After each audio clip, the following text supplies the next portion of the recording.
Alors, notre groupe, jusqu'à présent, aborde les différents problèmes de fond qui alimentent ces conflits là-bas. Je dis là-bas parce que je suis aujourd'hui en France, là-bas au Proche-Orient, et aussi ici en France et en Europe et un peu partout. Et nous avons abordé il y a quelques semaines, fin septembre, la question du fondamentalisme juif, qui est un des éléments qui alimente le conflit. Nous allons aborder ce soir la question du fondamentalisme musulman avec un invité que je suis très heureux de vous présenter, Ghaleb Bencher. J'ai bien prononcé? Ghaleb Bencher, voilà. On s'est exercé avant, voilà, qui est un islamologue que beaucoup d'entre vous connaissent, je pense, pour l'avoir vu sur France 2 ou entendu sur France Culture. C'est vraiment un des meilleurs spécialistes qu'on pouvait trouver pour parler de la question, pour parler de l'islam, du fondamentalisme ou des fondamentalismes, des causes, des perspectives, de ce qui bouge aussi, des raisons d'espérer. Et pour animer ce débat, c'est Bouchra Azouz, je dirais ma complice, hein, puisque ça fait plusieurs débats qu'on anime ensemble. Bouchra, donc, qui est cinéaste, qui est féministe et qui est militante engagée depuis toujours dans le dialogue judéo-arabe ou judéo-musulman, ou disons pour les droits, pour l'égalité des droits, pour l'universalisme. Voilà. Donc, Bouchra, je te laisse la parole. Merci Michel. Bonsoir à tous. Je suis ravie d'animer ce webinaire avec mon cher ami Ghaleb Benchir que tu as présenté. Alors pour expliquer à nos auditeurs de ce soir le format de ce webinaire, pour ceux qui n'ont pas l'habitude, donc notre grand témoin et locuteur sera Ghaleb, et nous aurons aussi l'intervention de Florence Taubman, qui est ton épouse, qui est À moi. oui, qui est ton épouse à toi, Michel Taubman, pasteur de l'Église protestante unie de France, qui est présidente d'honneur de l'amitié judéo-chrétienne de France, et qui est engagée dans le dialogue interreligieux, notamment avec les musulmans, mais comme on l'a dit aussi, dans le dialogue judéo-chrétien. Elle a précisé dans sa bio qu'elle était aussi de nationalité israélienne et qu'elle y avait vécu 3 ans. Ensuite, nous aurons aussi notre ami rabbin Rivon, qui est un rabbin du courant Massorti, qui est un courant qui est beaucoup plus présent aux États-Unis qu'en France, et qui est un courant qui veut réconcilier le respect des traditions et en même temps s'adapter à la modernité, et notamment sur la question aussi d'égalité femmes-hommes, et qui pratique aussi le dialogue interreligieux, qui a participé il y a une vingtaine d'années à une grande réunion internationale entre rabbins et imams. Et évidemment, il est l'auteur aussi de plusieurs livres, dont le dernier que nous avons accueilli, qui a été le sujet d'un webinaire du 26 septembre dernier, qui était Fondamentalisme et humanisme dans le judaïsme. Voilà, donc ces deux intervenants pourront rebondir sur les interventions de Ghaleb, préciser, éclairer, débattre. On espère que ce sera donc un webinaire vivant et dynamique. Ghaleb, encore merci d'avoir accepté d'être avec nous ce soir. Je vais tout de suite te passer la parole pour peut-être déjà un propos préliminaire par rapport à ce qui a donné naissance à ce groupe Shalom Salam qui ont été ces massacres atroces du 7 octobre. Donc, je te laisse prendre peut-être la parole, dire 2, 3 mots et ensuite je te poserai la première question. Alors, Merci. juste un point d'organisation, un point technique. Oui. Ceux qui Ah sont oui, de l'autre côté de l'écran oui. se disent, mais alors, quand est-ce qu'on nous donnera la parole à nous? Alors, dans le webinaire, vous n'avez pas la parole directement parce que c'est techniquement impossible. Par contre, vous pouvez poser des questions. Vous avez sur votre ordinateur, vous verrez la fonction Q et R, hein. Donc, en français, c'est questions et réponses. En anglais, c'est Q&A. Vous avez donc cette fonction et vous pouvez poser les questions par écrit. Moi, je vais les relever et dans la deuxième heure, donc dans 55 minutes, je transmettrai vos questions soit individuellement, soit en regroupant, parce que souvent, il y a des groupes de questions donc vos questions seront posées dans la deuxième heure aux intervenants et au principal intervenant. Voilà. Alors, du coup, je te passe la parole, Raleb, dans un propos préliminaire et peut-être quelques éléments concernant ce sujet du fondamentalisme musulman. Merci infiniment, ma chère Bouchra. Merci à tous nos amis internautes d'abord et aux organisateurs, à Michel, à Florence, à Yvonne, qui réagiront à ce que je dis. Ce ne sont pas que des propos de circonstance que tout orateur, par écran interposé ou directement, se croit obligé de dire. C'est toujours bon que lorsqu'on a un moment à mettre à profit pour laisser place à un dialogue serein, objectif, respectueux, exigeant. Et j'ai toujours compris, entendu, l'exigence est d'abord vis-à-vis de soi. J'ai appris à l'instant que ce webinaire, jusqu'à présent, en tout cas jusqu'à aujourd'hui, n'est pas là pour commenter l'actualité et je ne voudrais pas être indiscipliné et déroger à ce qui se dit. Mais la joie est telle lorsque des personnes injustement privées de liberté, soit en étant prises en otage, soit emprisonnées sans aucune autre forme de procès, puissent rentrer chez elles et bénéficier de l'affection de leur famille, de leurs proches.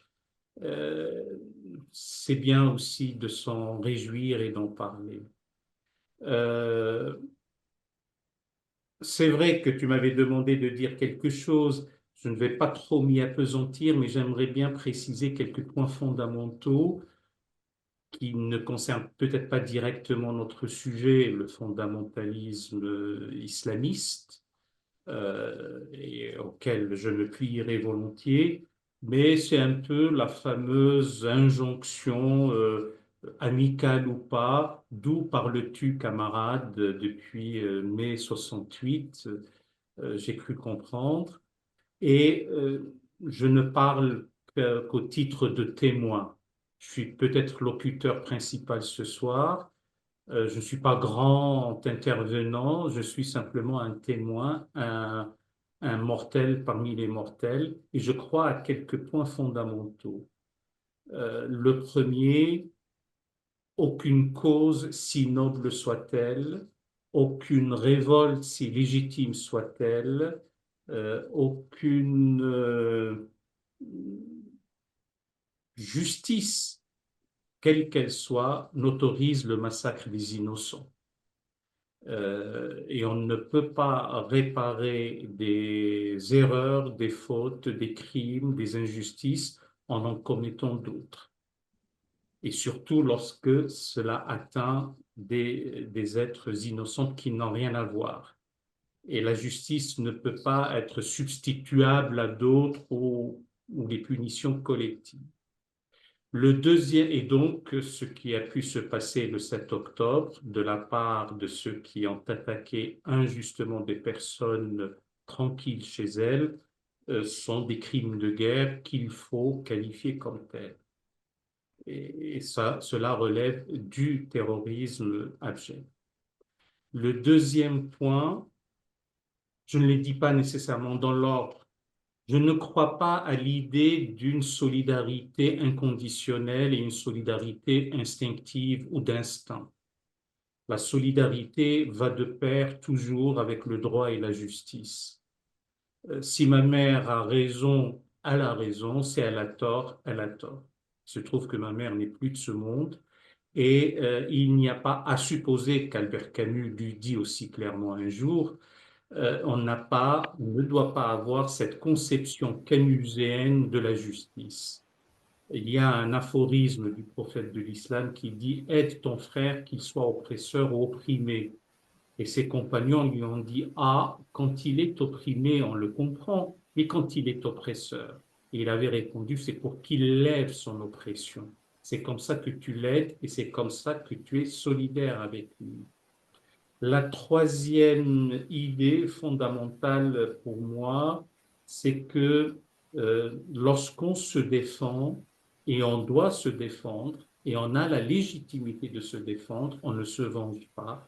Et donc, les lois de type talionesque, talionique, le œil pour œil, le dent pour dent, même si j'ai cru comprendre que dans la Torah, il y a toute une symbolique derrière, et c'est un progrès considérable, et cela relève des préceptes nobles et des commandements moraux de la Torah, n'implique pas dans cette riposte disproportionnée que pour un œil, ce sont les deux yeux, pour une dent, c'est toute la mâchoire, et que pour une vie humaine, c'est toute la tribu.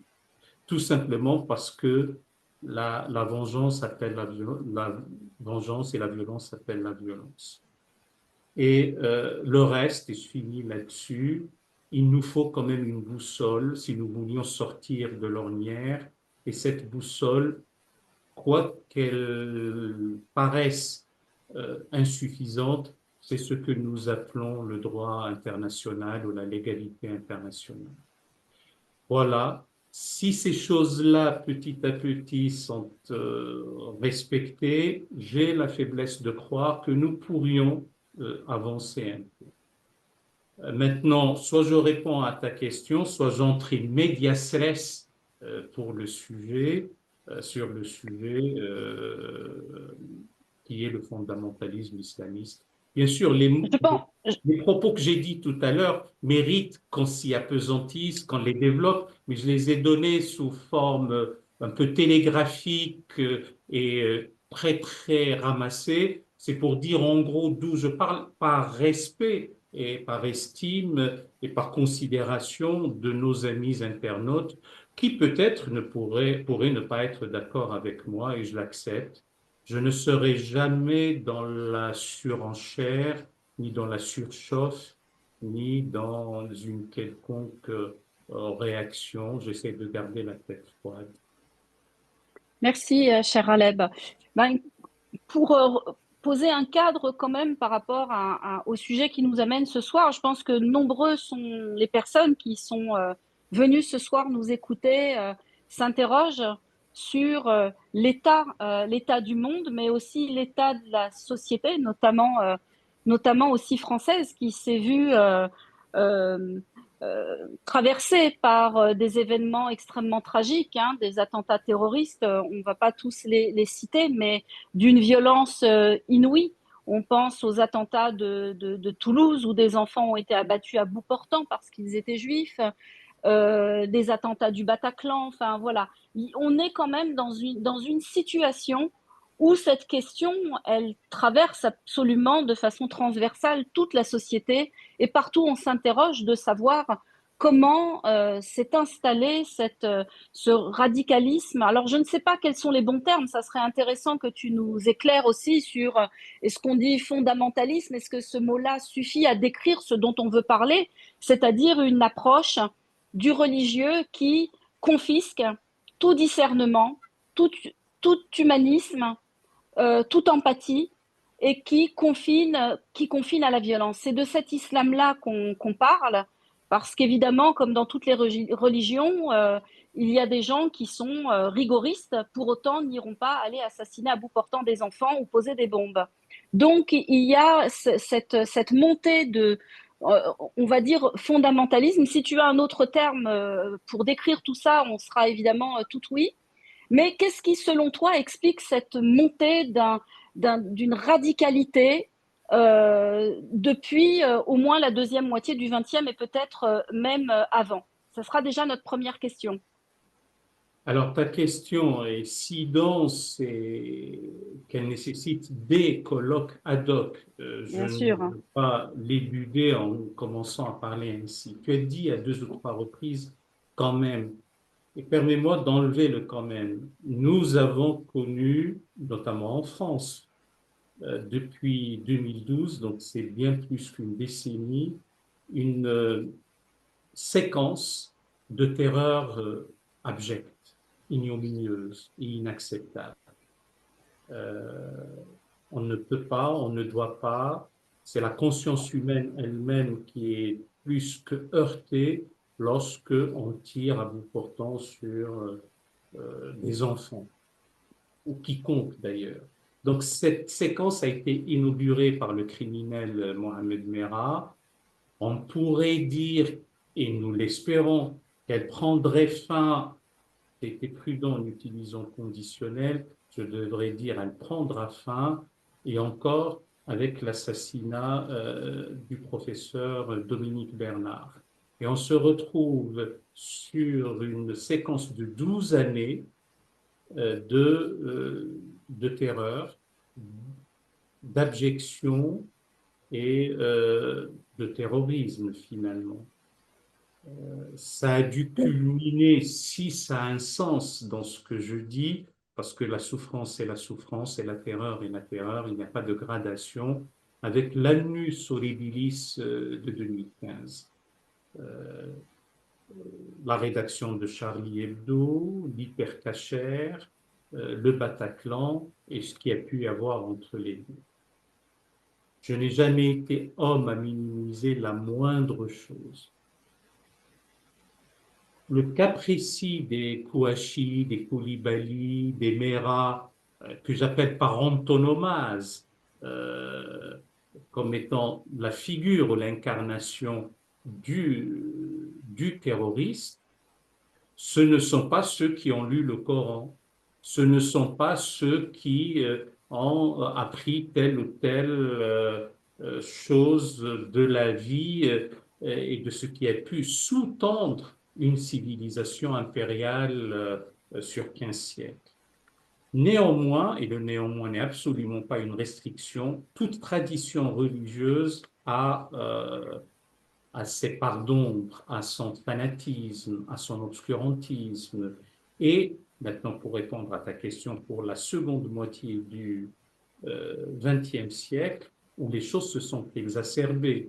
Mais la proto-histoire de ce que tu dis, et c'est vrai qu'il y a des difficultés d'ordre sémantique, on ne sait pas s'il s'agit du djihadisme, du salafisme, du fondamentalisme, de l'extrémisme ou du radicalisme, ou tout autre isme qui nous étouffe et qui nous tue, finalement.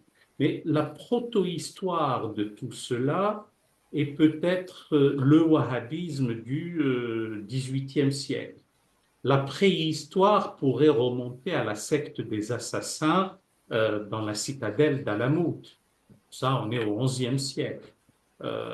Avant, probablement ou sûrement, parce que la surdité du fanatisme est là, pour parler un peu comme Victor Hugo, et qui se prévaut du sacré, du divin en l'espèce. Si on a un peu de temps tout à l'heure, on pourrait revenir à la secte des assassins et à Hassan Sabah pour Alamout. Mais permettez-moi, et permettez-moi, ma chère Toussara, de dire quelques mots sur le XVIIIe siècle avec Mohammed ibn Abdel Wahhab. Aussi étonnant que ça puisse l'être, aussi intéressant que ça puisse l'être, Mohammed ibn Abdel Wahhab est contemporain d'un autre. Mohammed ibn Abdel Wahhab est né en 1703, mort en 1792. 89 ans pour le XVIIIe siècle est une bonne espérance de vie. Et j'ai dit qu'il est le contemporain d'un autre.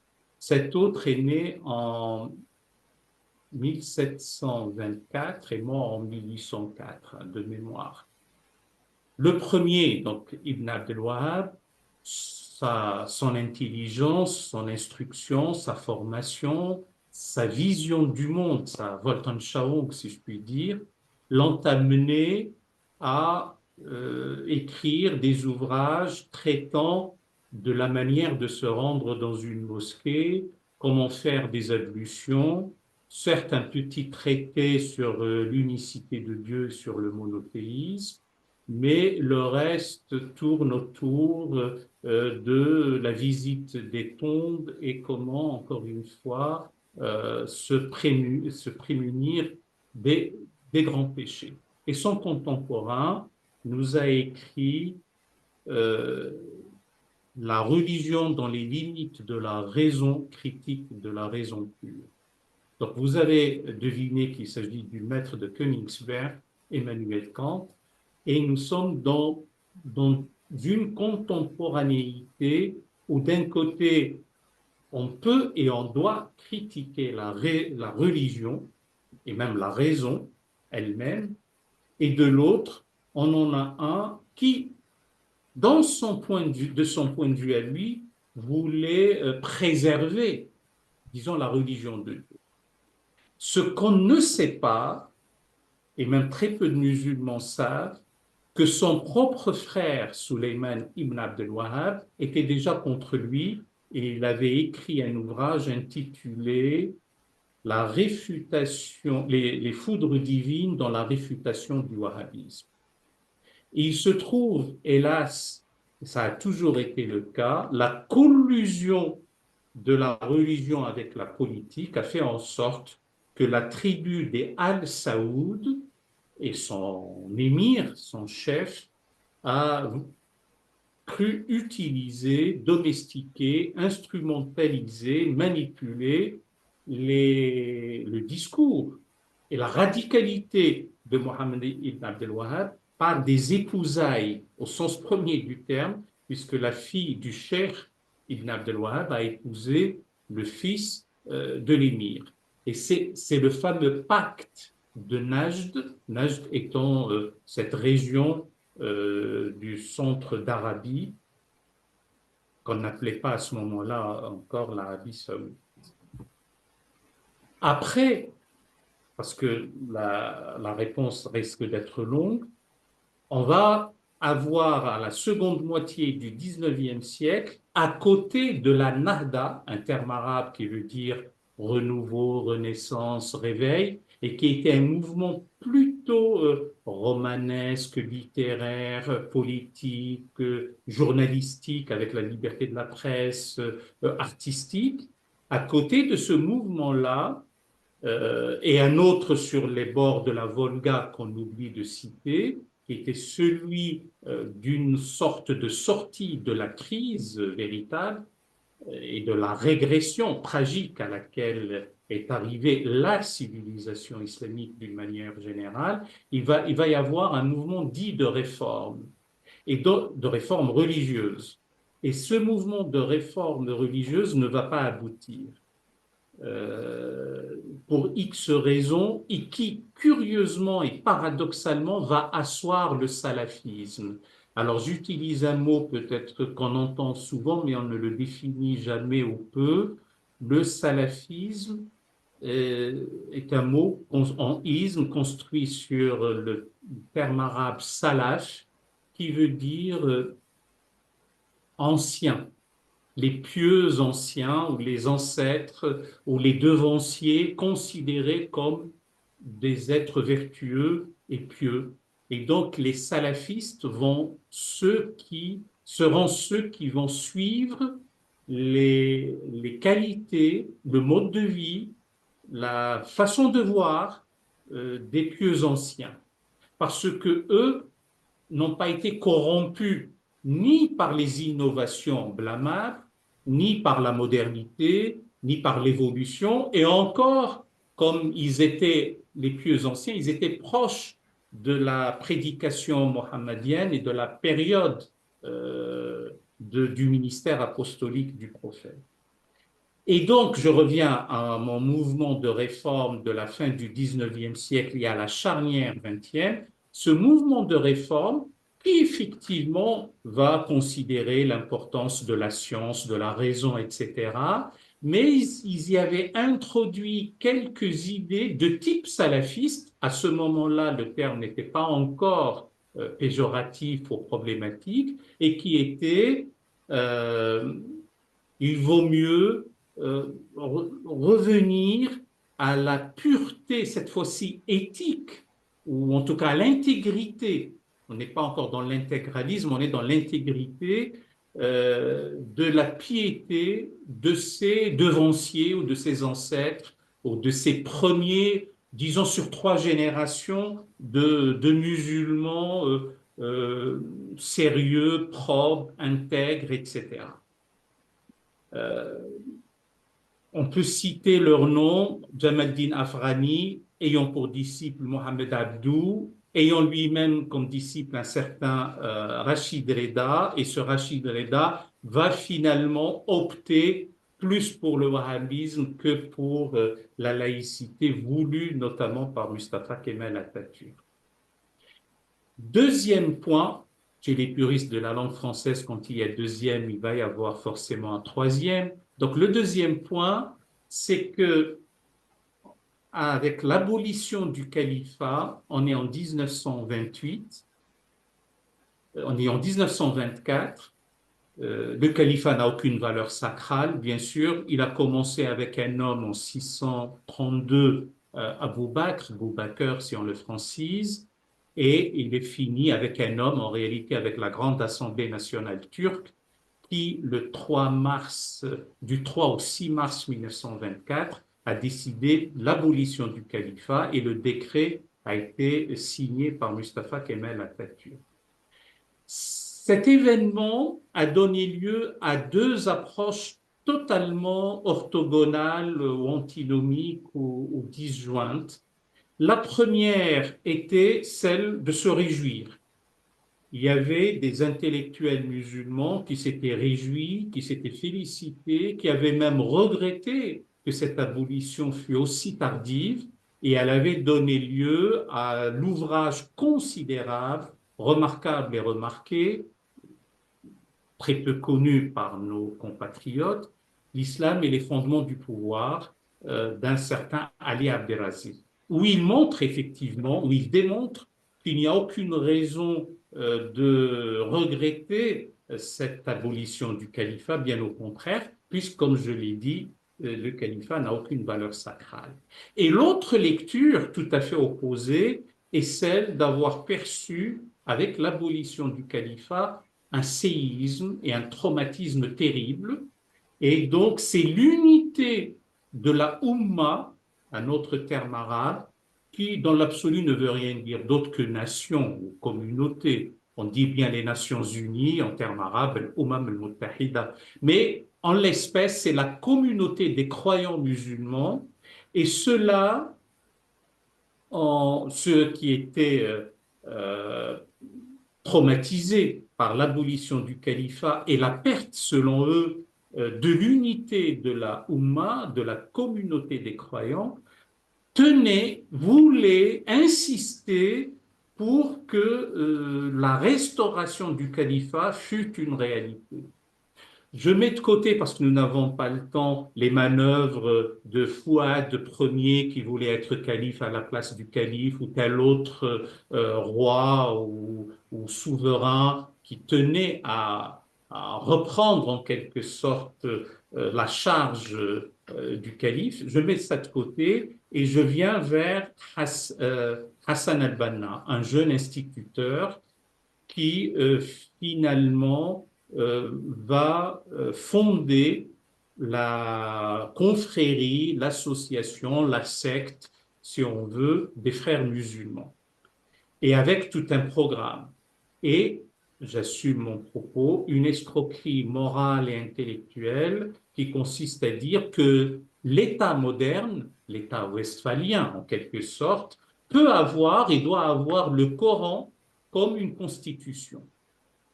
Et c'est là où il va y avoir une véritable escroquerie ou un coup de force.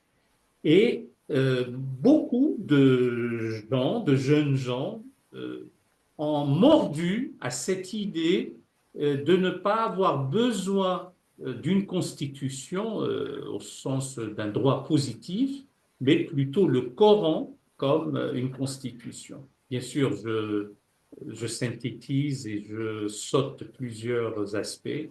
Et au bout de 10 ans, la confrérie des frères musulmans va devenir puissante. On est en 1938. Mais même là, l'Égypte de 1900, des années 30 n'est pas l'Égypte de maintenant. Et j'en veux, par un exemple, tant pis si Jobert m'entend de parole, par l'exemple que je vais donner. En 1937, un jeune écrivain du nom d'Ismail Ahmed Adham a écrit un opuscule, un petit ouvrage intitulé « Pourquoi je suis athée ?» Et que penseriez-vous qu'on ait fait de lui, mes chers amis? L'a-t-on bastonné, l'a-t-on flagellé, l'a-t-on fouetté, l'a-t-on brûlé vif dans une cage, l'a-t-on jeté du haut d'un immeuble ou que sais-je encore? Rien de tout cela. 3 mois plus tard, un autre lui rétorque en écrivant un ouvrage, enfin un article dans une revue d'abord, pourquoi je suis croyant. Et puis, il allait y avoir un débat entre intellectuels, l'un prônant l'athéisme, l'autre prônant la foi en Dieu. C'est impossible maintenant, ce genre de débat, dans l'Égypte et dans le Caire de 2025. C'est dire les méfaits du fondamentalisme ou du salafisme ou du salafo-wahhabisme. Le troisième point, comme ça je vais très vite, c'est la fameuse année fatidique de 1979. Elle est une année particulière dans le monde. Elle a ses caractéristiques un peu partout, mais en ce qui nous concerne, dans la région du Proche et Moyen-Orient, et aussi ses méfaits sur le fondamentalisme islamiste, c'est que c'est l'année de l'invasion de l'Afghanistan par l'Union soviétique. Et là, les Américains vont aider, armer.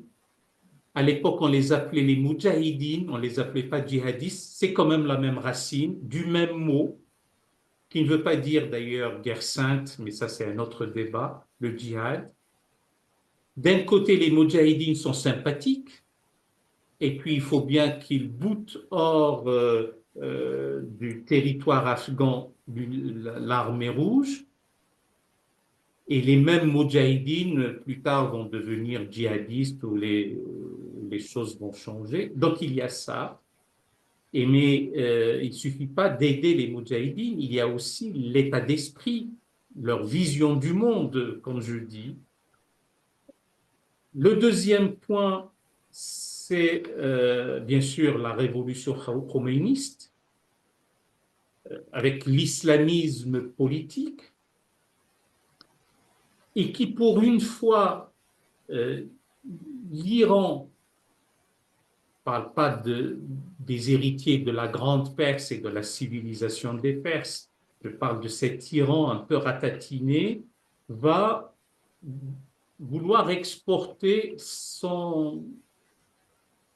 révolution. Là aussi, on a une autre escroquerie morale et intellectuelle, c'est le fameux mandat du jurisconsulte. C'est une innovation chez les chiites de la seconde moitié du 19e siècle qui est, pour peu qu'on ait un jurisconsulte, l'équivalent d'un mufti, d'un grand imam, en l'espèce un ayatollah, pour peu qu'il soit compétent, droit, propre, intègre, pieux, etc., on n'a pas besoin d'autre chose que sa clairvoyance. C'est un peu le pouvoir du philosophe roi. Là, on est en l'espèce dans le pouvoir du clerc éclairé. Et c'est ce que Khomeini va mettre en avant, va se prévaloir du mandat du jurisconsulte. Actuellement, Khamenei est dans cette logique-là, celle du guide suprême. Et comme en 1979, il va y avoir le coup d'État en Irak avec Saddam Hussein, et on verra qu'un an plus tard, il va y avoir la guerre irano-irakienne, et en 1979, il va y avoir aussi la rébellion chiite à la Mecque, à la Kaaba, dans le parvis de la Kaaba, et là, la monarchie saoudienne a eu peur pour son royaume, et ils vont faire appel au commandant Barry pour mater la dite rébellion.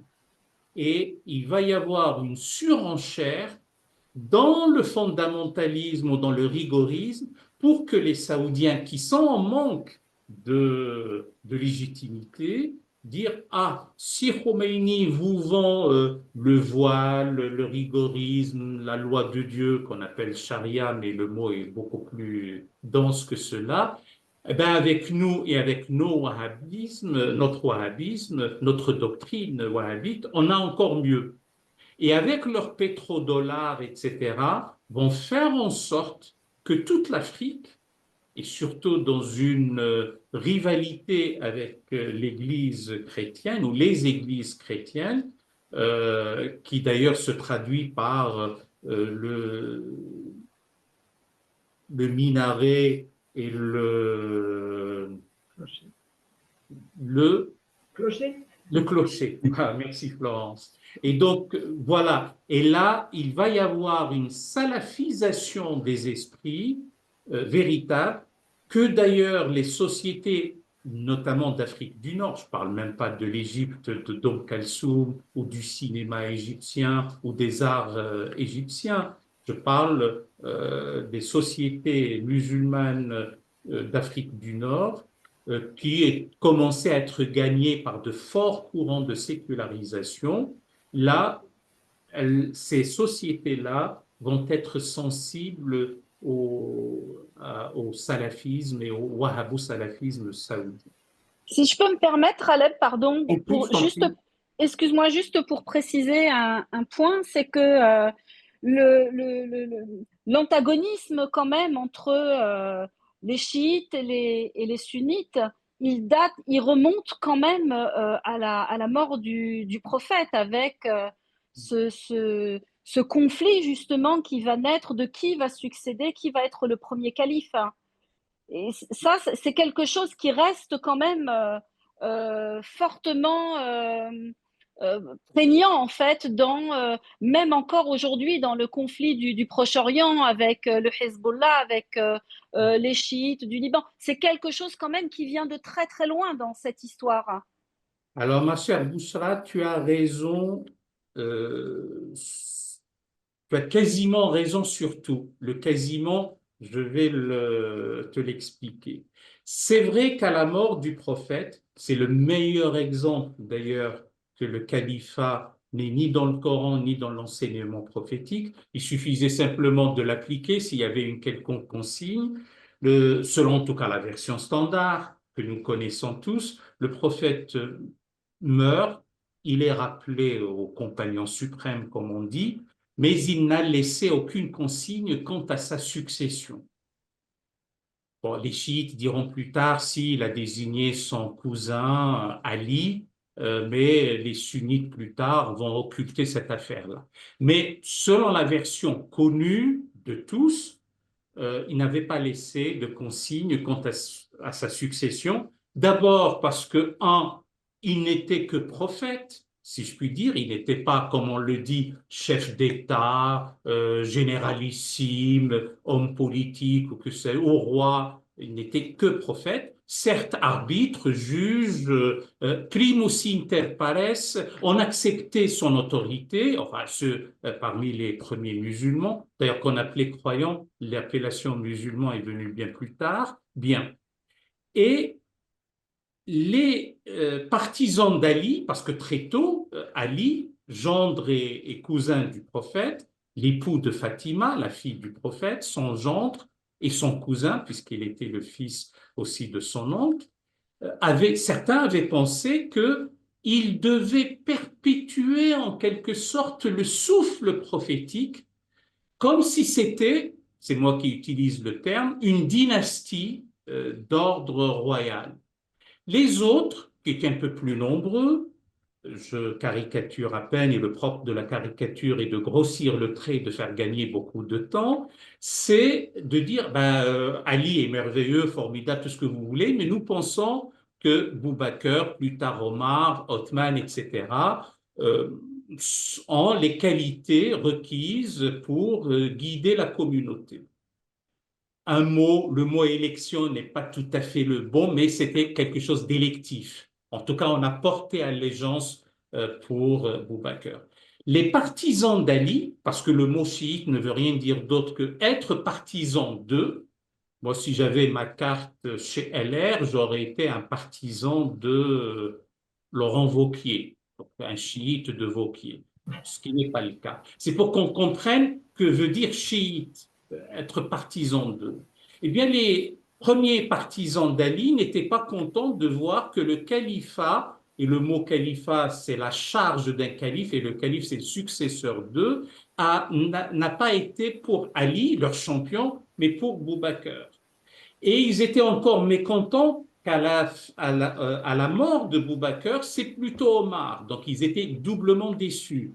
Triplement déçus à la mort d'Omar, puisque c'est Othman. Et ce n'est qu'au 4e rang que Ali va être calife. Et comme il a été assassiné donc en 661, et du coup on va finir par le califat électif et on instaure la dynastie des Omeyyades, là, le premier dynaste omeyyade, qui est Muawiyah Ier, va instaurer un pouvoir héréditaire, copiant un peu ce qui se passe à Byzance et ailleurs, et les chiites vont commencer par être persécutés. Bon, ce qu'on oublie, c'est que les Abbassides vont utiliser les chiites et vont leur faire miroiter qu'ils vont leur donner raison en quelque sorte, mais les choses ne se passeront pas comme ça. Et il va y avoir cet antagonisme. Là où j'introduis mon quasiment, c'est que les choses ne connaissent plus l'antagonisme virulent de maintenant, sur au moins 2 points. Le cas des Abbassides, on est en 750, on est en plein milieu du 8e siècle, mais surtout avec les Fatimides. Fatimides, c'est la Fatima, c'est l'éponyme en quelque sorte de ce califat, et ce sont les Fatimides qui vont construire, fonder la ville du Caire et surtout l'université Al-Azhar. L'université Al-Azhar, au départ, est chiite, et c'était même un haut lieu du chiisme. Aussi curieux que ça puisse l'être, Al-Azhar est maintenant le haut lieu du sunnisme.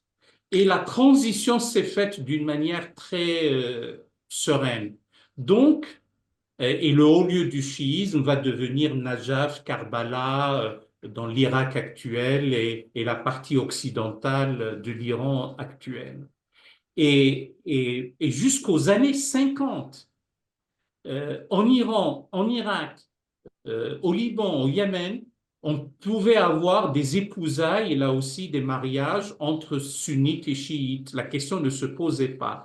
Les choses vont devenir d'un antagonisme extrêmement virulent à partir de 1979, encore une fois. Je reviens à ma fameuse année fatidique. Donc tu as raison, et après, bien sûr, avec toutes les instrumentalisations, tous les proxys, comme on dit, pour utiliser un terme de géopolitique, le Hezbollah d'un côté, les Houthis de l'autre, les Arabes chiites, parce que les chiites ne sont pas nécessairement iraniens, de la partie sud-est de l'Irak, et qui sont nombreux, et que Saddam Hussein, finalement, va se venger contre eux. Alors, au début des années 80, il n'y avait pas, tout à fait au début, on est juste après 79-80, il n'y avait pas encore cet antagonisme entre sunnites et chiites. Alors, merci beaucoup. Je passais, voilà. Michel, vas-y. Alors, d'abord, juste un point technique. Raleb, alors, j'ai l'impression que l'image bouge de temps en temps. Alors, soit c'est la Wi-Fi, la qualité de la Wi-Fi, et vous n'y pouvez rien, soit c'est peut-être parce que vous bougez votre ordinateur, et là, vous pouvez tout. Mais c'est à vous de voir. Alors, je regarde, Regardez. a priori, les choses vont bon train pour la qualité du Wi-Fi, mais là, espérons que ça tiendra. Je pense que par moment, je touche la table et C'est en même ça. temps, je touche l'ordinateur, donc je ne Voilà. toucherai plus la table. Donc ça, c'est une solution apportée d'un être humain et on n'a pas besoin de l'intervention divine d'un technicien. Alors maintenant, merci beaucoup pour toutes ces explications historiques parce que en France, on parle beaucoup de l'islam d'un point de vue politique, mais finalement, la connaissance de l'histoire de l'objet islam, de son histoire, la différence entre les chiites, les sunnites, tout ça, ce sont des choses qui sont peu connues. On a besoin de cet arrière-fond historique.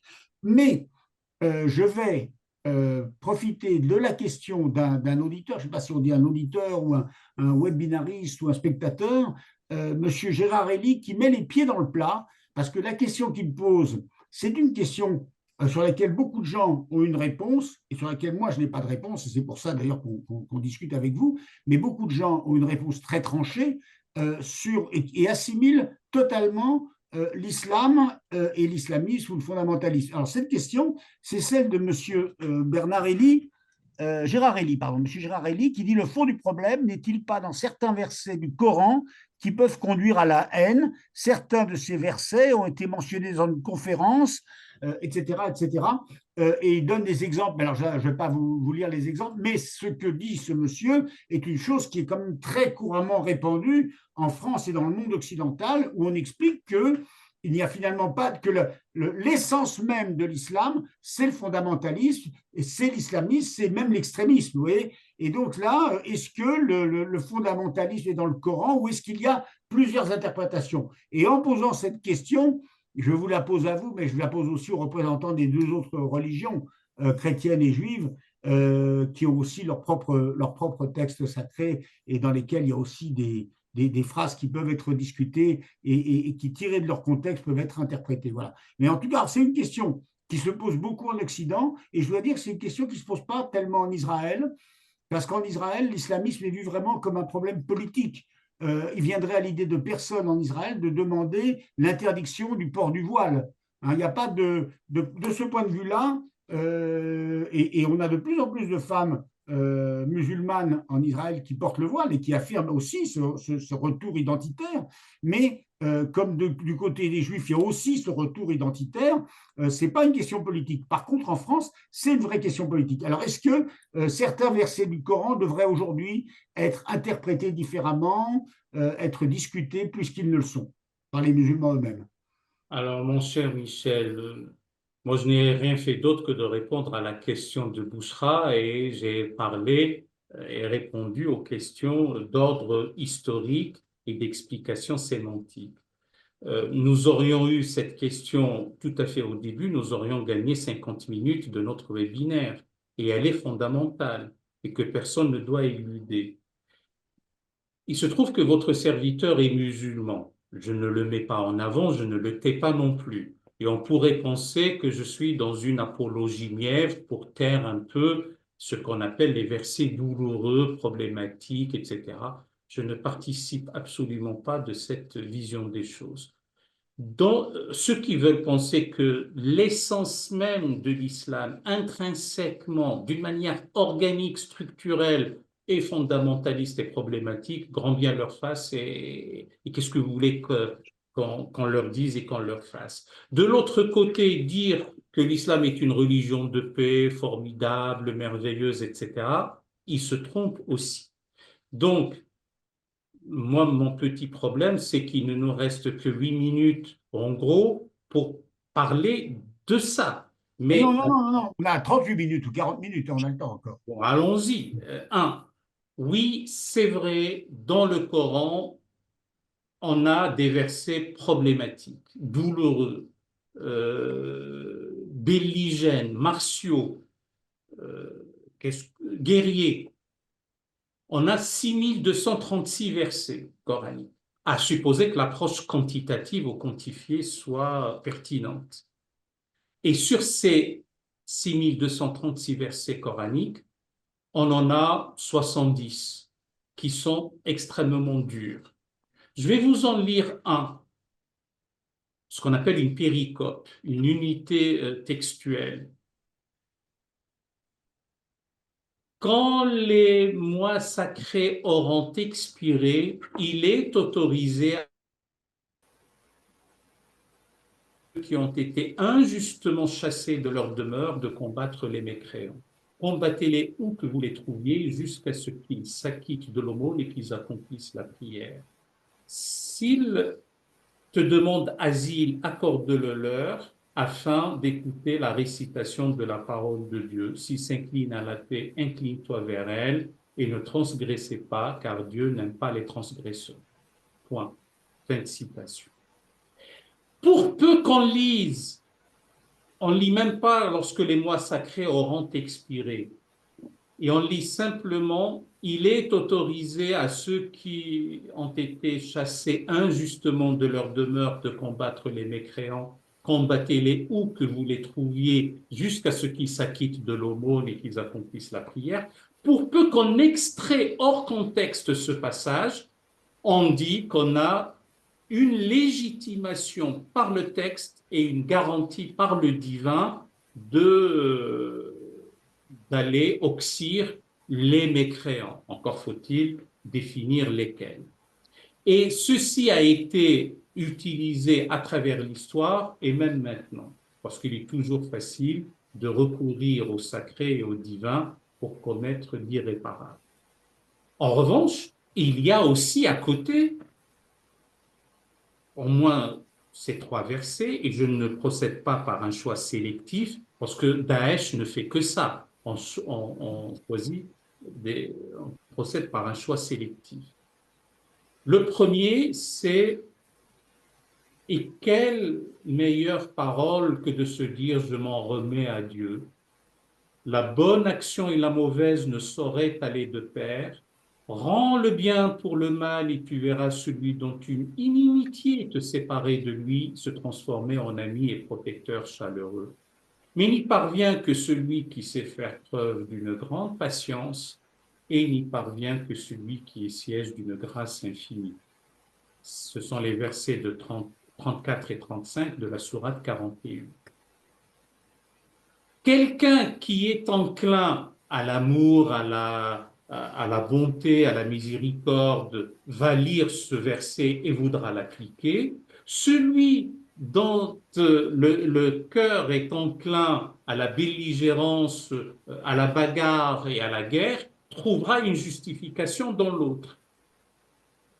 J'ai failli vous dire sous forme de litote, et je ne viendrai pas à prendre en avant les versets bibliques, ça je les laisserai à mon ami Rivonne ou à mon ami Florence, parce que l'honnêteté intellectuelle me recommande de dire que ces passages bibliques n'ont pas le même impact sur la psyché ou la conscience croyante que les versets coraniques ont sur la psyché ou sur la conscience croyante des musulmans. Et puis, moi, je préfère et j'applique la parabole évangélique de la poutre et de la paille. Il faut d'abord assainir la situation chez soi, en soi. Voilà, pour voir les choses qui ne vont pas. Donc, Peut-être.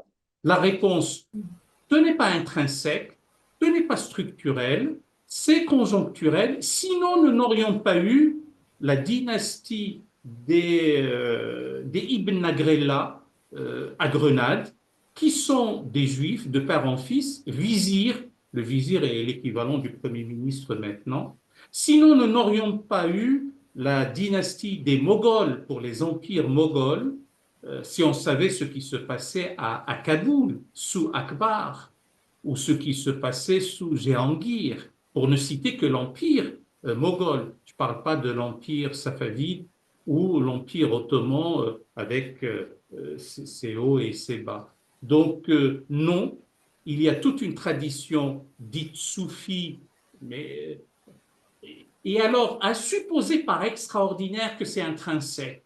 Donc celui qui agit en bien comme comme Ibn Arabi dans son traité de l'amour, quand il dit « Mon cœur est devenu capable de toutes les forces et de toutes les formes, prairie pour la gazelle, Kaaba pour le pèlerin, feuillet de la Torah et du Coran, temple pour les idoles, je ne professe que la religion de l'amour où que se dirigent ces caravanes, car l'amour est ma religion et ma foi. » S'il est intrinsèque à sa tradition d'être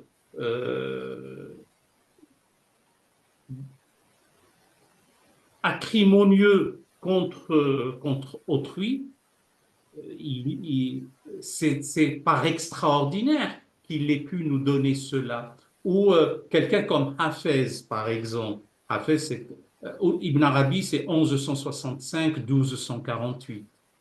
Hafez, c'est 1317 ou 19, 1389. Il est à Shiraz. Lui, il disait « En vérité, je vous le dis et suis heureux de ce que je dis. Adepte de l'amour, des deux mondes me suis-je affranchi? Pardonnez, Seigneur, aux hommes leur fiction, n'ayant pas connu la vérité et sa preuve de fiction. Ne juge pas les libertins inspirés, ô toi qui vantes tant ta pureté. Que je sois pécheur ou vertueux, que t'importe, l'indulgence est la marque des âmes fortes. Tu devrais plutôt t'occuper de toi-même, à la fin chacun récoltera ce qu'il sème. Chaque être aspire à l'ami, qu'il soit ivrogne ou éveillé. Partout est la demeure de l'ami, aussi bien la synagogue que la mosquée. Fin de citation. C'est Hafez. Pour qu'il produise cela et qu'il le dise, c'est quelque chose qu'il a pu avoir dans sa propre tradition. Je peux vous en citer jusqu'à demain matin, mais je peux aussi vous dire d'où se prévalent et de quoi se prévalent l'abjection de Daesh qui a esthétisé la violence et qui a théâtralisé la barbarie. On va... Merci beaucoup, Raleb. Peut-être qu'on passe à la question suivante et ensuite peut-être faire intervenir Rivonne et Florence. Mais je voulais intervenir, pardon. oui, alors vas-y Florence, ouais, je t'en je voulais prie. juste intervenir en écho à ce que disait Raleb tout de suite. Et quand il a parlé notamment des versets douloureux, puisque ça fait, je pense, allusion peut-être au livre écrit notamment par son frère Soeb, qui est également théologien, et avec le rabbin David Meyer, et puis un jésuite du nom de Yves Coppens, je crois. Les versets douloureux, c'est Bible, Évangile, Coran, entre conflit et dialogue.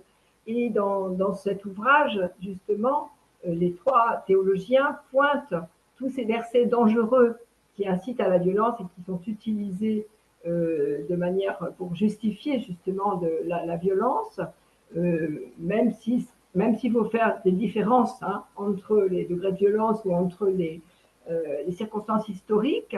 Et surtout, ils invitent chacun à balayer devant sa porte. Et ça fait écho à ce que disait tout de suite Raleb, justement, sur la poutre et la paille, et également à travailler ensemble les textes des uns des autres. Et ça, je crois que pour moi, c'est l'avenir de tous ces groupes de travail interreligieux, me semble, qui existent déjà, me semble des signes positifs pour l'avenir, parce que je pense que on peut sortir en fait de la violence que par le dialogue et la connaissance les uns des autres. Et j'ai eu la chance, donc en tant que pasteur, dans mes différentes communautés ou les différentes villes où j'ai exercé, de pouvoir participer à des groupes de dialogue. Alors bon, il y a l'amitié judo-chrétienne, ça c'était spécifique bien sûr, mais aussi la fraternité d'Abraham.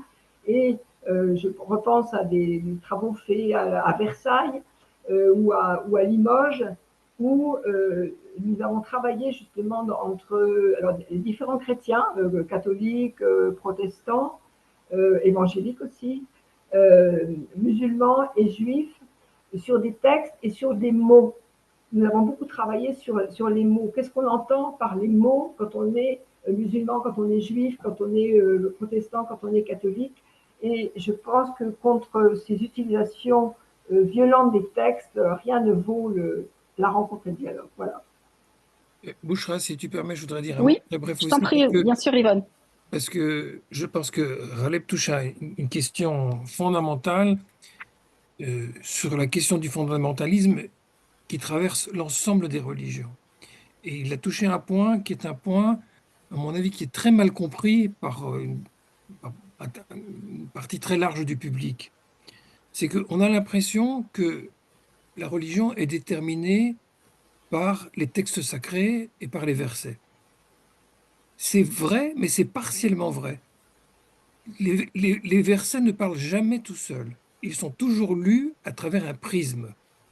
Et ce prisme, c'est celui des hommes, ceux qui interprètent le texte, et en général, ce sont des gens qui se sont mandatés ou qui ont été mandatés qui sont considérés comme les savants, qui sont constitués en communauté, qui sont les maîtres d'une certaine tradition auquel s'affilie un public. On sait que dans l'islam, il y a différentes écoles et puis des sous-écoles, et que c'est vrai dans le judaïsme, c'est vrai dans le christianisme. Les juifs et les chrétiens, pendant des siècles, ont lu les mêmes textes avec un regard totalement différent. Tout le monde sait lire, mais on ne lit pas de la même façon parce qu'on n'interprète pas de la même façon.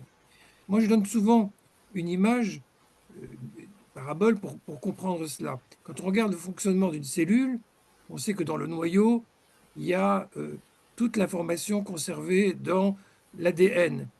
Mais l'ADN ne parle pas tout seul, ne s'exprime pas seul. Il y a tout un système dans la cellule qui vient solliciter des segments de l'ADN, si bien que parfois, il y a des segments qui restent complètement silencieux, certains sont exprimés et d'autres sont inhibés. Et c'est quelque chose qui est vivant et qui est dynamique.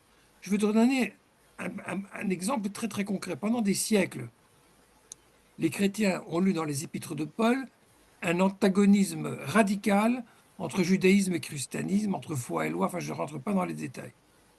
Et après le traumatisme de la Shoah, beaucoup de théologiens chrétiens ont relu Paul et ont découvert, c'était toujours sous leurs yeux, mais ils ont découvert que dans Romains 11, au lieu qu'il y ait une substitution du christianisme en lieu et place du judaïsme, qu'il y avait la figure d'un olivier sur lequel s'était greffé, l'olivier d'Israël, sur lequel se greffaient les nations, et que c'était la vision que Paul avait de l'avenir.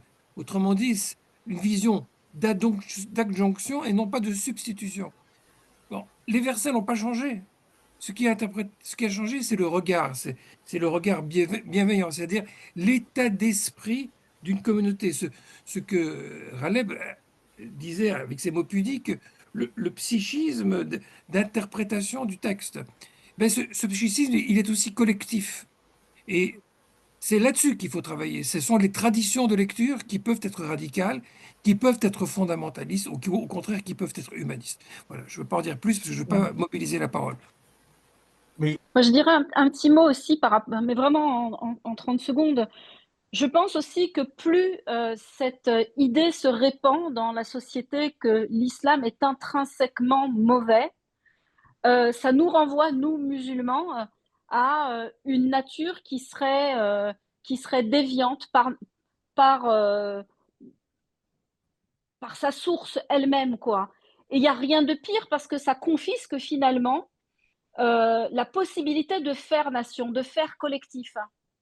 Et ça, je trouve que c'est extrêmement dangereux, mais comme le disait Florence ou Rivan, euh, on a une interprétation des textes à des moments de l'histoire qui sont des moments avec des contextes politiques, des contextes de guerre, des contextes de conflit. Mais dans notre temps présent, et ça sera peut-être, on l'abordera dans la dernière question sur le dialogue interreligieux, je pense que c'est très important de faire dialoguer les religions et de le faire dialoguer dans une perspective, parce que c'est toujours la perspective qui est importante.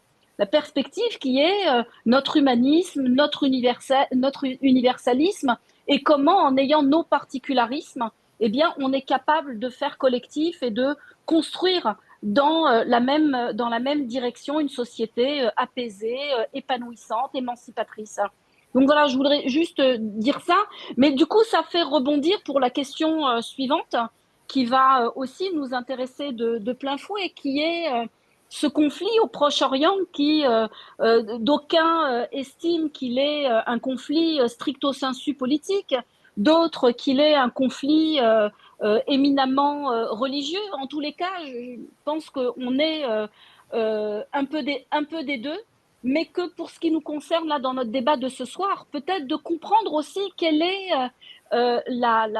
l'influence d'une lecture justement peut-être radicale, peut-être belliqueuse, conflictuelle des textes, peut-être aussi, et qui justifie peut-être l'enlisement de ce conflit au Proche-Orient. On a la chance aussi d'avoir Yvonne qui nous en a parlé la dernière fois, mais peut-être là, avoir peut-être le regard croisé cette fois-ci avec toi d'abord, Raleb, peut-être pour répondre à cette question. Quelle est la part du fondamentalisme religieux dans le conflit du Proche-Orient?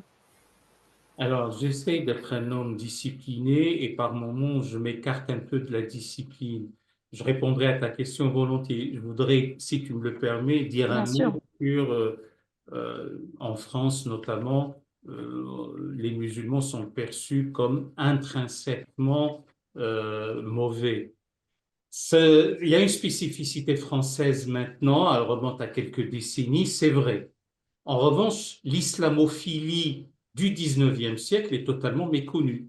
Alphonse de Lamartine disait: si la grandeur du dessein, la petitesse des moyens et l'immensité du résultat sont les marques du génie, qui ose comparer humainement une œuvre comme celle de Mahomet, par exemple. Bien sûr, Victor Hugo, Jules Verne, Gérard de Nerval, Alexandre Dumas, Auguste Comte, tout cela sont occultés dans ce qu'on appelle leur islamophilie. En revanche, on met en avant un Chateaubriand ou un Ernest Renan qui sont foncièrement et fondamentalement, comme on dit maintenant, islamophobes.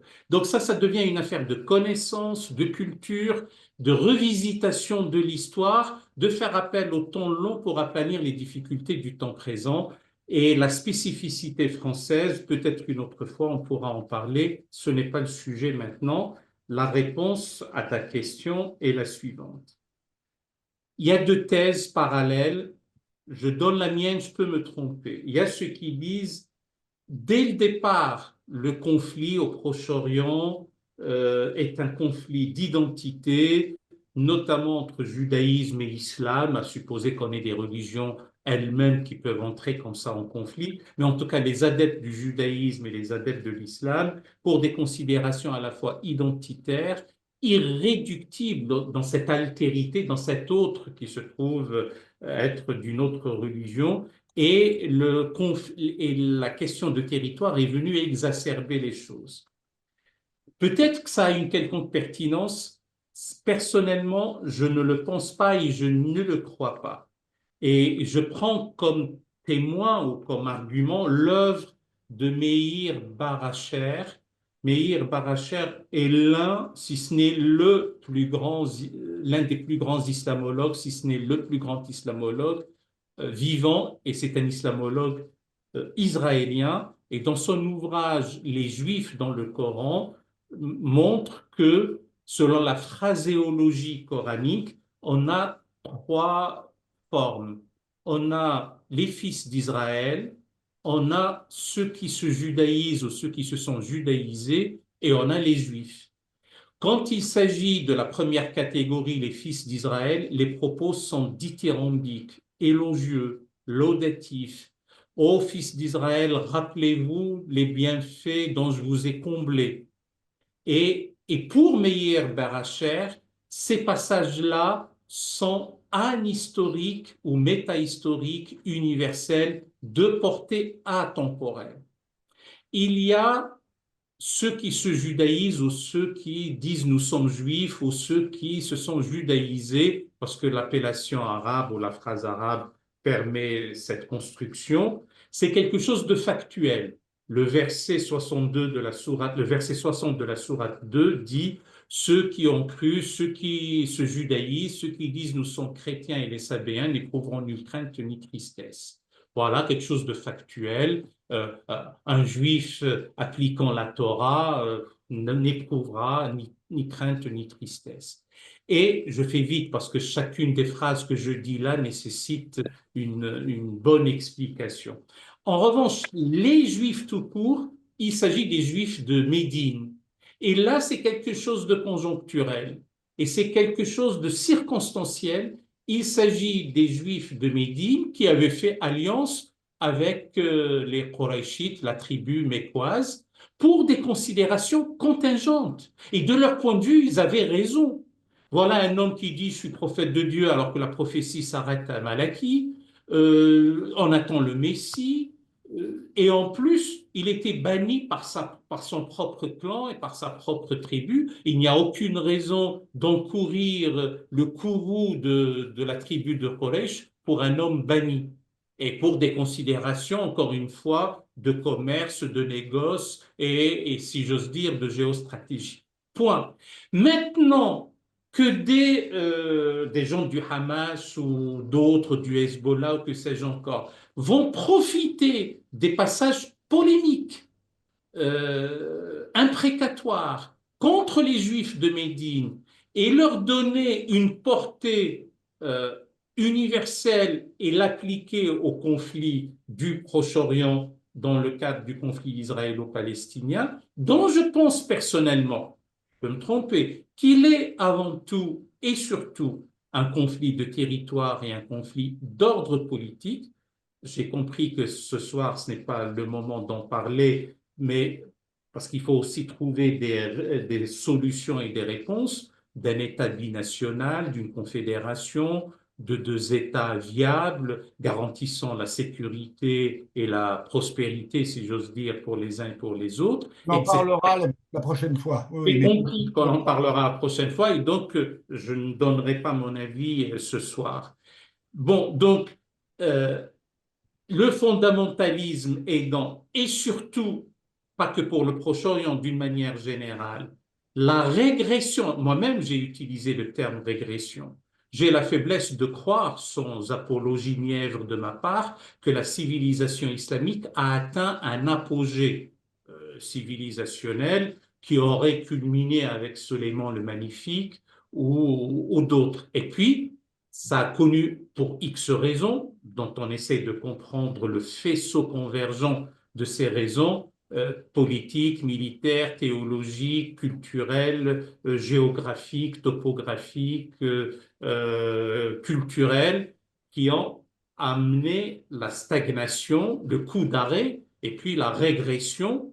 Et régression dans la régression, c'est le fait de continuer à propager ce que j'appelle une épistémée médiévale, totalement anachronique, inapplicable de nos jours et qui consacre 4 dichotomies inégalitaires.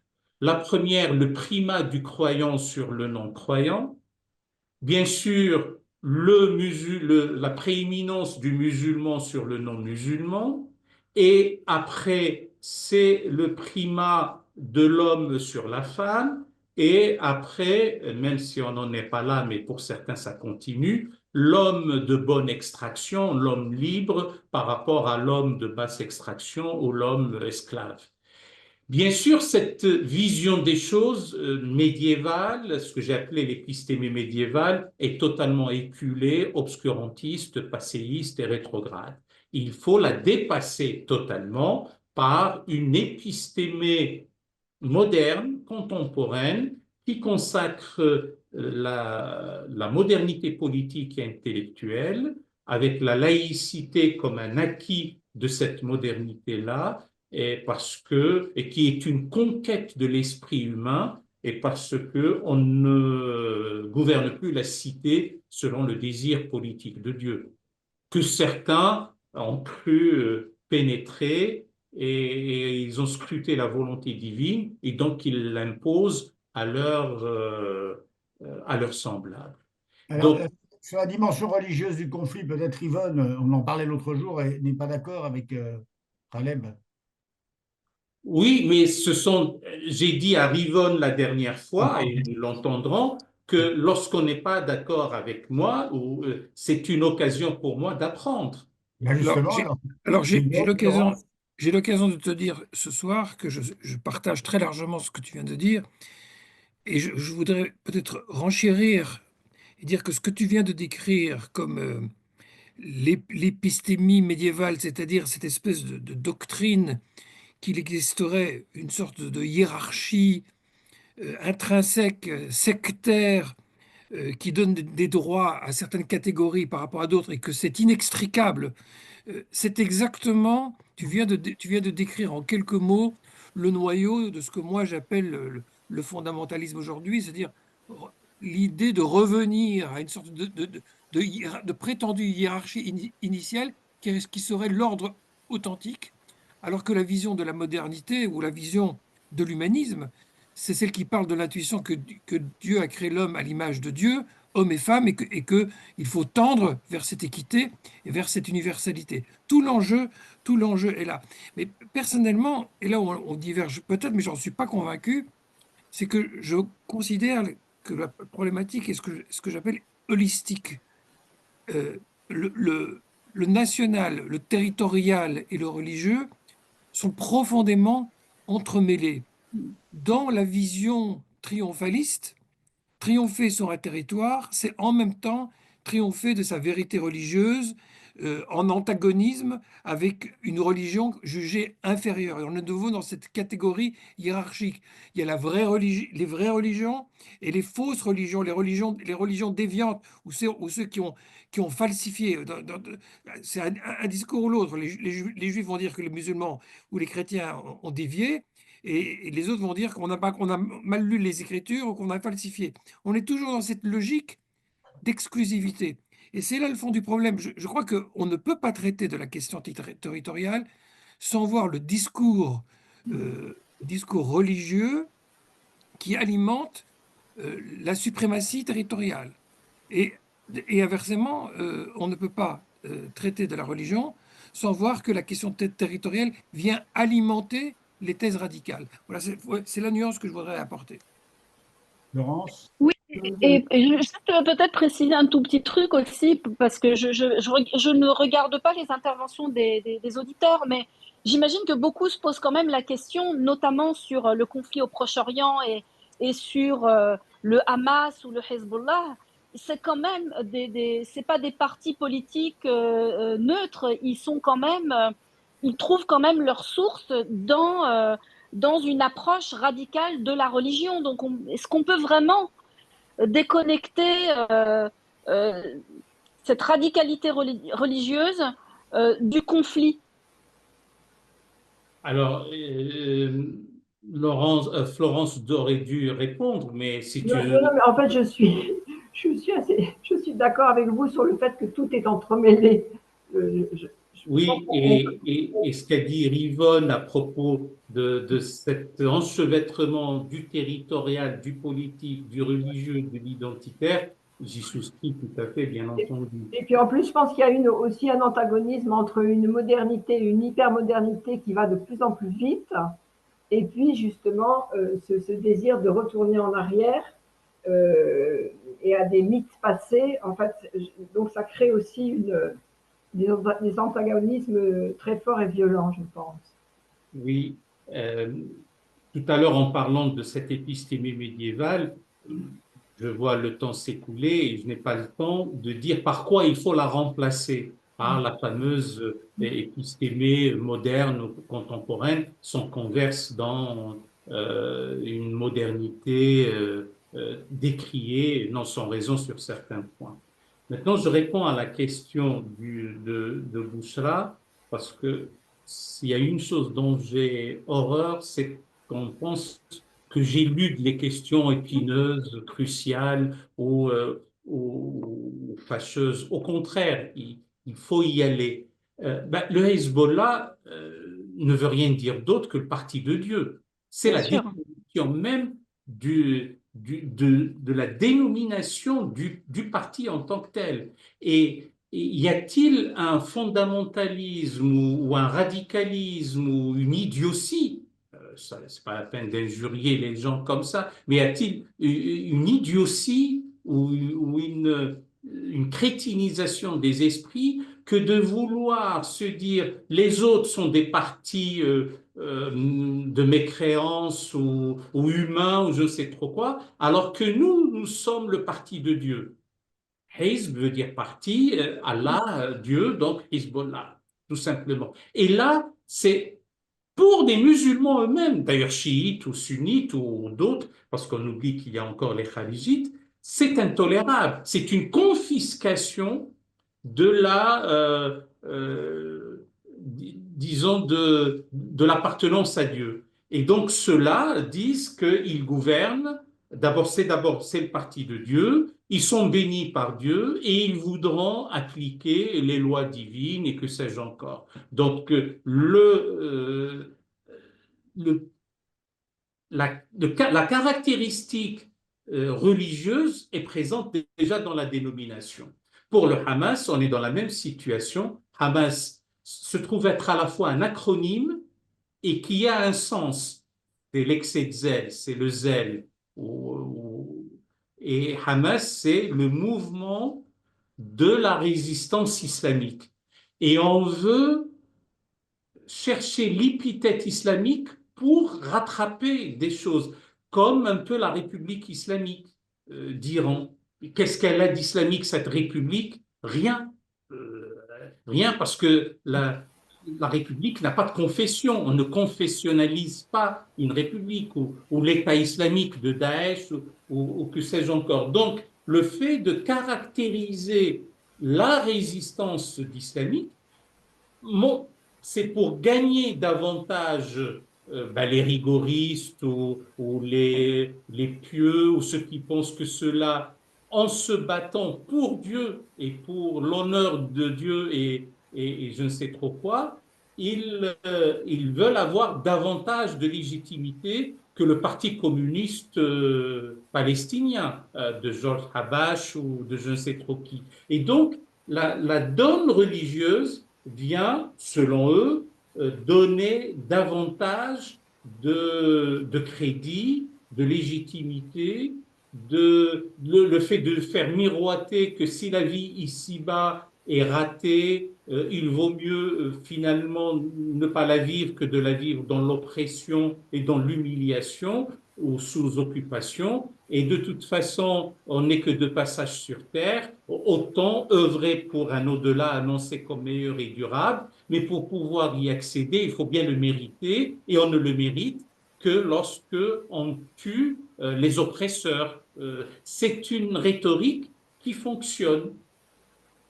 Oui, alors, je suis un mauvais porte-parole des auditeurs, puisqu'il y a un certain nombre de questions que j'ai reçues, que j'ai lues et que je n'ai pas posées parce que je ne voudrais pas casser la dynamique de cette discussion. On ne peut pas parler de tout. Donc, il y a des questions, par exemple, sur l'organisation de l'islam en France. Il y a des questions plus politiques sur le conflit israélo-palestinien. Et ça, je vois qu'il y a matière à d'autres débats. Hein, et donc, j'ai voulu vous laisser parler. Parce qu'on on peut pas parler de tout et ça aurait été non seulement impoli, mais ça aurait été inefficace de vous interrompre. Alors, quand même, il y a une question qui est posée et je vous demanderai de répondre brièvement parce qu'on a quelques minutes. Mais peut-être vous, Ralem, et peut-être les deux autres aussi, alors, comment sortir du fondamentalisme? C'est la manière dont la personne, dont un des auditeurs pose cette question. Plusieurs personnes posent des questions autour de ça. Je pense personnellement, alors je vais vous donner mon avis à moi, que la question qui se pose est quand même, c'est une question politique. C'est-à-dire que la plupart des pays arabes musulmans sont des pays qui ne sont pas démocratiques et sont des pays où la séparation du religieux et du politique n'a pas été faite. Et je pense qu'il y a un problème, évidemment, à l'intérieur de chaque religion. On l'a vu l'autre fois en discutant avec Rivon à l'intérieur du judaïsme. Il y a un problème, on en parlera avec les chrétiens évangéliques. Mais le problème devient grave et devient politique le jour où, pour les juifs, il est devenu problématique le jour où les juifs ont eu un État. On peut avoir des gens qui ont des idées extrémistes, mais tant qu'ils n'ont pas le pouvoir d'État de l'imposer par la force, d'imposer des idées aux autres, c'est finalement un problème mineur. Et donc, je pense que la question politique qui se pose aux sociétés dites musulmanes, puisqu'elles sont peuplées principalement de musulmans et qu'elles se réclament en général de l'islam, c'est quand même, d'une manière ou d'une autre, pas forcément le modèle laïque à la française, hein, mais d'une manière ou d'une autre, une prise de distance entre le politique et le religieux. Mais une fois qu'on a dit ça, il y a aussi un problème à l'intérieur des religions, parce qu'il a fallu la réforme du christianisme, il a fallu le protestantisme, la réforme, pour aussi débloquer les choses sur le plan intellectuel et politique et pour permettre des évolutions politiques. Et donc, je sais par exemple, pour connaître un peu l'Iran, qu'actuellement en Iran, il y a parmi les musulmans, parmi les jeunes mollahs, il y a maintenant toute une école moderne qui est en train de remettre en cause le lien entre le religieux et le politique et qui considère d'ailleurs que la République islamique est en train de tuer l'islam en tant que religion et que l'islam chiite, qui a toujours été plutôt un islam quiétiste, s'est fourvoyé avec Khomeini. Donc, s'il y a un problème politique, nous en sommes d'accord, il y a aussi quelque part dans les religions quelque chose à faire pour donner un coup de pied au fond de la piscine et pour rebondir. Alors, à chacun de vous trois, qu'est-ce que vous pensez? D'abord, vous, Khaled, qu'est-ce que vous pouvez faire, vous, musulmans, vous, au pluriel, pour sortir, pour redonner une nouvelle jeunesse à l'islam et qui soit plus adaptée à la modernité, à la réalité du monde? Alors, mon cher Michel, ce que vous avez dit m'économise et en plus on a besoin d'aller très vite, du temps de parole. Peut-être que dans un autre contexte, on trouvera ce qu'on pourrait appeler des masterclass ou des séminaires ou des débats pour prendre un à un toutes ces choses-là parce qu'elles méritent, elles sont si denses qu'elles méritent des conférences ou des colloques ad hoc. Deuxième point, oui, c'est la séparation de la politique d'avec la religion qui est un enjeu de civilisation et c'est le défi. C'est un défi de gouvernance, un défi de démocratie et un défi de désintrication des considérations politiques d'avec les considérations religieuses, qui d'ailleurs sont surfaites. Parce que si on ne prend que le monde arabe, qui dit monde arabe ne dit pas monde musulman, on trouve des régimes antinomiques entre eux se réclamant tous de l'islam. Cela va de la monarchie presque de droit divin jusqu'au marxisme-léninisme dépourvu de sa dialectique matérialiste et athée. Tout de même, il faut bien que ça soit conforme avec une religion. Et ça se prévaut de l'application de la volonté divine et de la religion. Donc, c'est démocratie, laïcité, peut-être pas nécessairement sur le modèle français, mais à la limite, si on le comprend et on l'explique bien, et c'est on l'expurge de sa partie anti-cléricale, etc., c'est un bon exemple et ça commence à être bien suivi. Le dernier point, et j'arrêterai là-dessus, et vous avez raison d'évoquer l'école de Téhéran et d'Ispahan aussi. Il y a un ouvrage de Constance Arminjon intitulé Vers une nouvelle théologie en islam, où elle parle de trois grandes écoles, l'école du Caire, l'école d'Ankara et l'école de Téhéran, où des jeunes théologiens veulent sortir de la crise actuelle.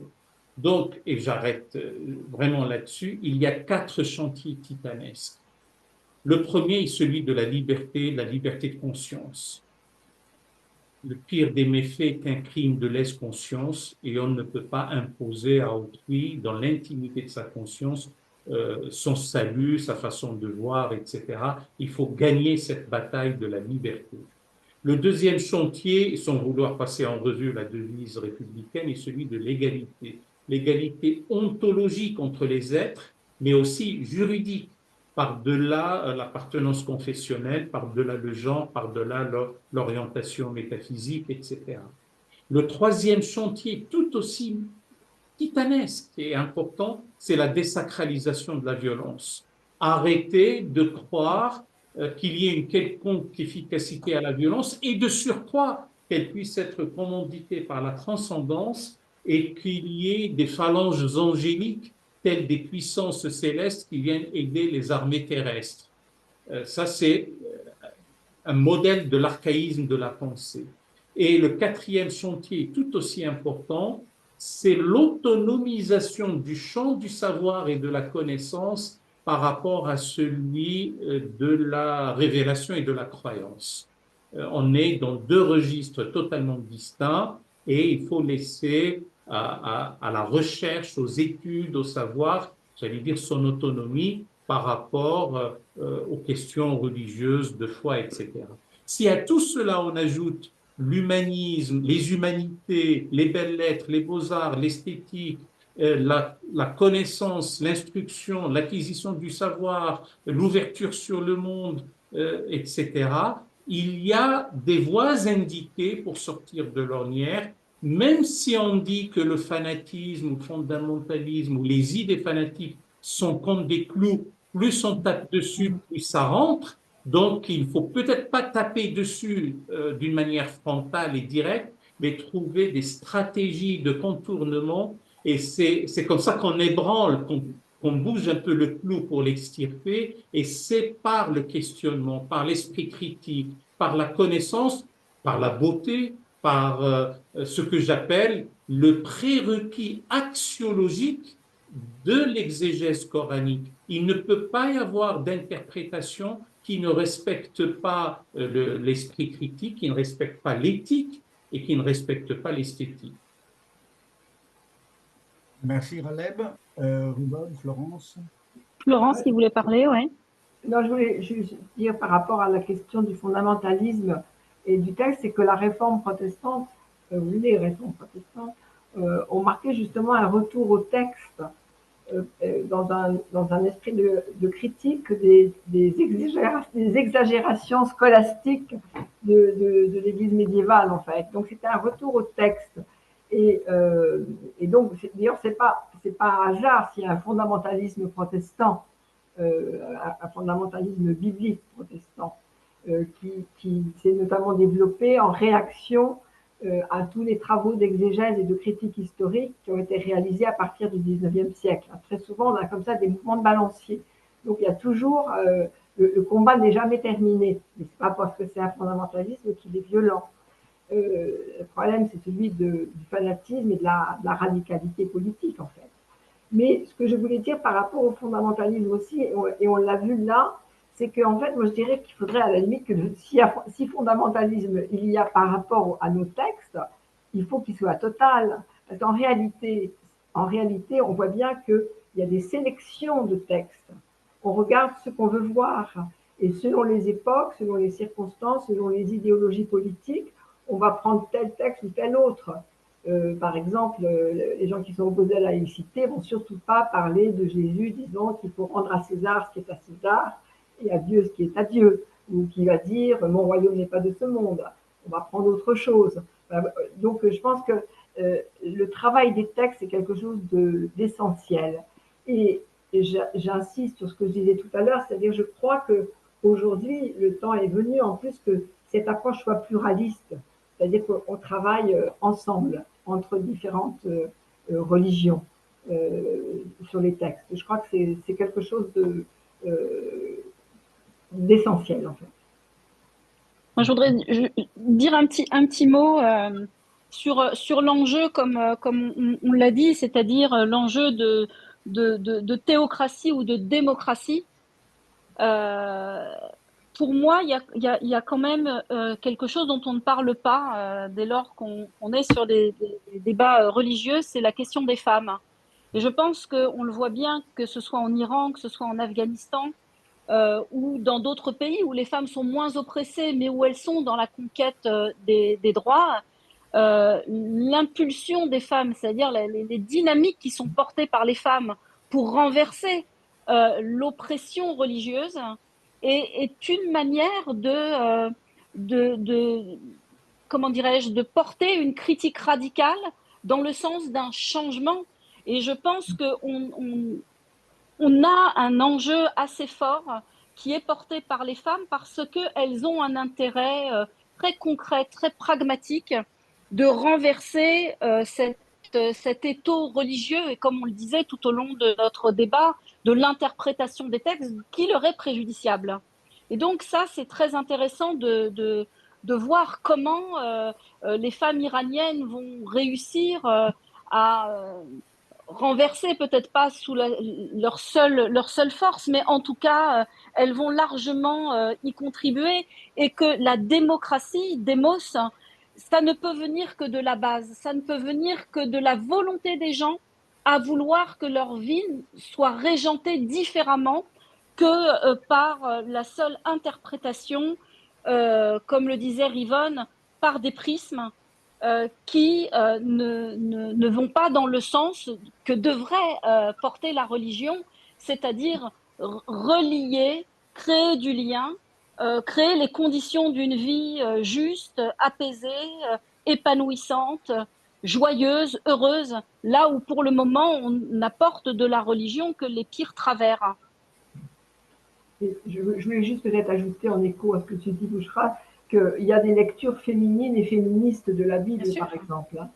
Parce Et qu'en du fait, Coran aussi, oui. et du Coran, alors justement du Coran, Bien sûr. je suis moins au courant, mais disons que ce qu'il y a d'intéressant, c'est de voir que le texte lui-même nous donne des possibilités, c'est-à-dire sans le forcer, le texte lui-même nous suggère des lectures féministes et féminines par rapport aux sociétés ambiantes de l'époque et d'aujourd'hui.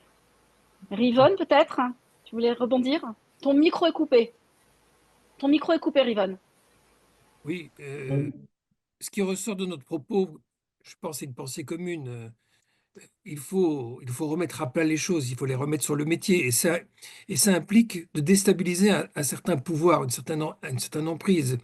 Il faut mener une contestation intelligente du pouvoir religieux, et notamment du fait qu'il a tendance, et plus que tendance, à s'emparer de la sphère politique. Et c'est là qu'il devient, comme l'a dit Raleb, le plus dangereux. Le problème que nous avons, il faut comprendre, il est structurel, c'est que pour mener une contestation contre la religion, il faut un courage exceptionnel parce que la religion touche au sacré. Et si on a peur dans la vie à l'ensemble de choses, en général, qu'on l'avoue ou non, on n'a pas envie d'être excommunié, on n'a pas envie d'être mis à l'écart, on n'a pas envie d'être exclu de la félicité à venir. Et donc, les gens ont peur de critiquer le religieux. Le religieux jouit d'une espèce de sphère d'immunité, alors que c'est précisément une matière qui a besoin d'être critiquée, non pas pour être détruite, mais pour être modelée, pour être construite avec les valeurs fondamentales. Ce que Raleb appelait l'axiologie sous-jacente, c'est ça qui est capital, c'est revenir à ça. Donc c'est un travail d'éducation, c'est un travail audacieux, notamment celui des femmes. C'est un travail de dialogue aussi, parce qu'on sort de ses certitudes quand on rencontre l'autre. Ça, on a fait les uns et les autres l'expérience. On a des idées préconçues sur ce qu'est l'autre. Et c'est quand on rencontre, qu'on discute, qu'on prend conscience de tout un ensemble de choses que on était enfermé, on s'était enfermé soi-même dans une vision arrêtée. Donc ce que je dis, c'est que oui, il faut prendre conscience d'une certaine nocivité d'un certain discours religieux. Et cela implique que pour construire une réplique intelligente, il faut construire aussi à l'intérieur du monde religieux une réponse à ces discours religieux. Vous voyez, la réponse ne peut pas être simplement de l'extérieur. Elle doit être aussi interne. Là, Michel rappelait des jeunes mollahs qui essaient de donner une autre version du chiisme, qui ne se mêle pas aux politiques. Bon, mais c'est le genre de choses, c'est le genre de courant qu'il faut encourager. Et je pense qu'en France, on a un gros problème avec ça, parce que la Oui. religion est tabou. C'est paradoxal, mais on veut se montrer très indépendant des questions religieuses en France au nom de la laïcité, et on transforme la question religieuse en tabou, en quelque chose auquel on ne veut pas toucher, et qu'on n'affronte pas, auquel on ne donne pas la place comme discours de critique, alors que c'est de cela, à mon avis, dont on a particulièrement besoin. Peut-être pour conclure rapidement, parce qu'on a vraiment plus de temps, mais on avait une dernière question sur le dialogue interreligieux. Mais peut-être, Raleb, on n'a pas assez parlé que tu es aussi le président de la Fondation de l'Islam de France. Alors peut-être de façon très synthétique par rapport au dialogue interreligieux, mais en tout cas peut-être de l'action qu'on a aussi très directement ici en France au sein de la Fondation de l'Islam de France. Comment est-ce que tu agis et tu es au cœur de la réflexion justement de l'islam de France? Alors, ma chère Bouchra, pour te rendre la tâche facile, je ne dirai que quelques mots puisque nous Oui, arrivons au terme. La Fondation de l'Islam de France, l'islam écrit avec grand I, la majuscule renvoie à la civilisation et non pas à la religion. Et donc, nous ne nous occupons pas des questions religieuses ni cultuelles, mais plutôt des questions civilisationnelles et culturelles. C'est une fondation laïque, reconnue d'utilité publique, œuvrant pour le bien commun et l'intérêt général. Néanmoins, le néanmoins, c'est que pour nous aussi, et en dépit de l'approche culturelle et civilisationnelle, le dialogue interreligieux, interculturel, est un enjeu stratégique, c'est un axe stratégique.